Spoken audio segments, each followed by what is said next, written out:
instantly asserting central influence. This opening thrust prepares for rapid piece development and promises dynamic play. This Sicilian defense immediately contests central influence, creating a dynamic, unbalanced position from the outset. Developing the knight toward the center here prepares for rapid kingside castling and asserts control over d4, a key square in the Sicilian defense. Establishing a pawn chain, this move prepares to challenge white's central control and open lines for piece development. Unlocking the center immediately forces the pawn structure to define itself, creating dynamic possibilities. Unlocking the center's dynamics, you've initiated a sharp central pawn exchange, promising an open game. Unlocking central tension, this knight seizure clears the d-file and prepares a kingside initiative. Challenging the central knight, this move initiates a dynamic Sicilian defense, preparing for rapid development and potential counterplay. Developing the knight solidifies central control, maintaining a flexible pawn structure for future plans. Embarking on a fianchetto aims to bolster queenside defense, though it slightly delays central pawn advancement and potentially weakens the kingside dark squares. Developing the bishop here, castling is imminent and prepares to contest the center's ongoing pressure. Developing the bishop to its longest diagonal naturally prepares castling and contests control of the center. Securing the monarch on its cozy wing opens up the potential for active piece play, preparing to exert pressure on the center. Castling shores up the king, creating a solid defensive structure and preparing for the middle game struggle that awaits. Developing the bishop to g5 pins the knight, potentially disrupting black's pawn structure or forcing concessions if they don't handle it carefully. Developing the knight to c6 solidifies the center and prepares to contest the d4 square. Repositioning the knight to b3 is a strategic retreat, safeguarding it while preparing for potential pawn pushes on the queenside or allowing the bishop to develop more actively. Repositioning the bishop to the center enhances piece harmony and prepares for potential pawn breaks or pressure on the kingside. Shifting the king to the side of the board subtly secures a safer haven, preparing for potential pawn advances or piece maneuvering without immediate danger. Opening the queenside flank for counterplay, black seeks to disrupt white's spatial advantage. Solidifying the queenside pawn structure, this move preemptively addresses black's queenside expansion, aiming for a more balanced pawn majority. Asserting control over the crucial c-file with the rook signifies a proactive stance in this Sicilian structure. Unleashing a pawn storm on the kingside aims to disrupt black's harmony and potentially open lines towards the enemy monarch, though it might weaken white's own king's shelter. Targeting the queenside pawn structure, this knight infiltrates a key outpost, threatening disruption. The knight abandons the outpost, initiating a complex positional dance where piece activity will soon outweigh pawn structure. Provoking a crucial diagonal confrontation, this bishop aims to disrupt white's pawn structure and seize initiative. A clever repositioning, the knight heads to a more active square, challenging black's bishop and eyeing crucial central squares. A bold central thrust, aiming to unravel white's cramped queenside and open crucial lines for black's pieces. Exchanging the bishop simplifies things, but it opens the d-file for black's rooks and removes white's key attacking piece. Reclaiming the pawn with the rook immediately activates a powerful central presence, challenging white's control. Sacrificing the bishop opens lines and disrupts black's coordination, creating an opportunity for white's knights to exploit.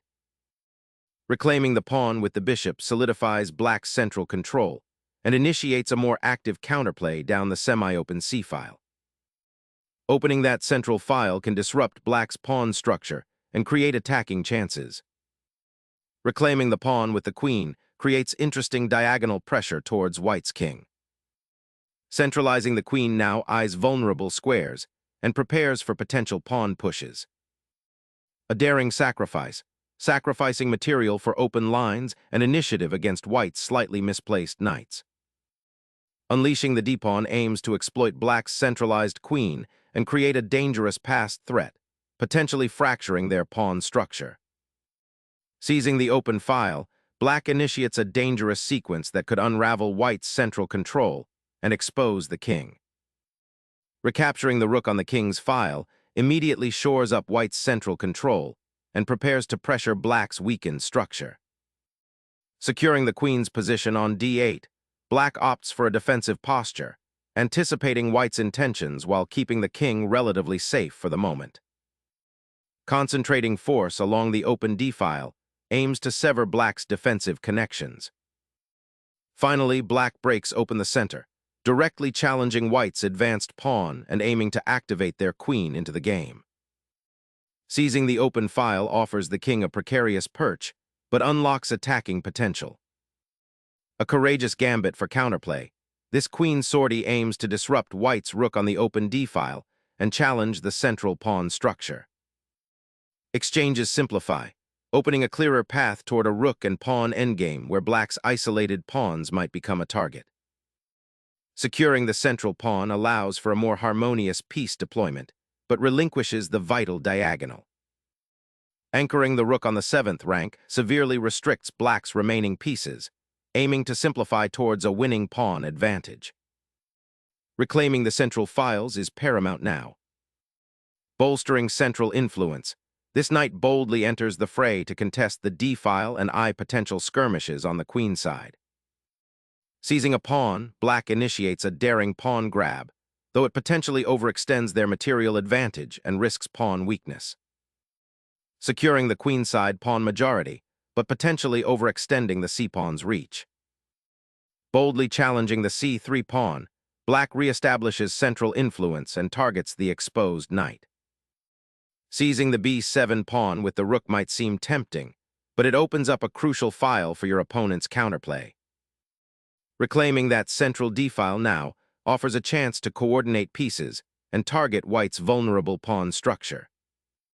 Consolidating the queenside pawn structure will provide better defensive capabilities against black's active pieces. A bold knight sortie aims to disrupt white's pawn structure and potentially attack the weakened light squares.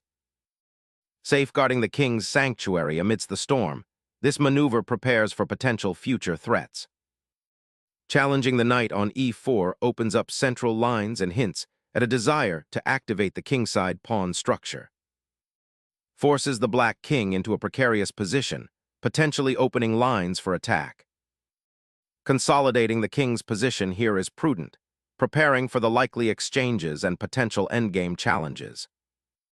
Sacrificing the knight opens a deadly diagonal towards the black king. Safeguarding the king's flight path now is paramount, as the knight forces a crucial decision. Snaring the loose knight consolidates white's material advantage, creating a commanding presence on the board. Securing the rook on the open file aims to contest vital lines and disrupt white's pawn structure, a sharp response to the king's exposed position. Securing the rook on the 2nd rank solidifies territorial gains, even as black eyes open files for counterplay. Relocating the king to a more active square, this offers a glimmer of counterplay by bringing him closer to the queenside action. The rook's repositioning prepares to exert pressure on the queenside pawns, aiming to dismantle black's pawn structure. Repositioning the knight to c4 aims to disrupt white's queenside pawn structure and create attacking opportunities on the c-file. The king steps out to shepherd its remaining pawns, seeking active participation. Securing the d-file with this rook aims to counter white's central pawn thrust, a vital defensive maneuver. Focus shifts to the king's safety as the knight finds itself in a potentially precarious square. Snagging the opposition's rook forces a king shuffle, revealing weaknesses. Consolidating the monarch's safety becomes paramount. The king is marching towards a more secure outpost, aiming to avoid further tactical skirmishes. The knight's charge forces the king into a more exposed position, potentially opening lines for attack. King's safety is paramount now, so relocating the monarch to the corner offers maximum protection from those pesky knights. The knight ventures into enemy territory, seeking to disrupt white's pawn structure and potentially exploit discovered attacks. Snatching this pawn sacrifices a rook for a pawn, simplifying into an endgame where white's king is surprisingly exposed. Snatching the knight there opens up a path for your king to escape the immediate danger and potentially consolidate. Recapturing the pawn reestablishes some material equality and attempts to consolidate the exposed white king. The knight's unexpected excursion offers a glimmer of counterplay, probing the weakened kingside. Extending the pawn chain aggressively opens lines, but risks leaving the king exposed to the advancing knight. The rook scurries back, seeking a safer haven from the encroaching white knight. Activating the knight to a superb outpost on c6 solidifies control over key squares and sets up future advances. Reclaiming the open file now provides a fighting chance to disrupt white's centralized advantage. This knight repositioning aims to exploit the open d-file and potentially pin black's pieces. The knight jumps forward, forcing the king to shuffle, creating a temporary tactical distraction. Solidifying the king's safety amidst the chaos, this retreat aims to regroup forces against black's advanced knight. The knight makes a crucial repositioning, aiming to disrupt white's queenside pawn structure and potentially create counterplay against the isolated pawn.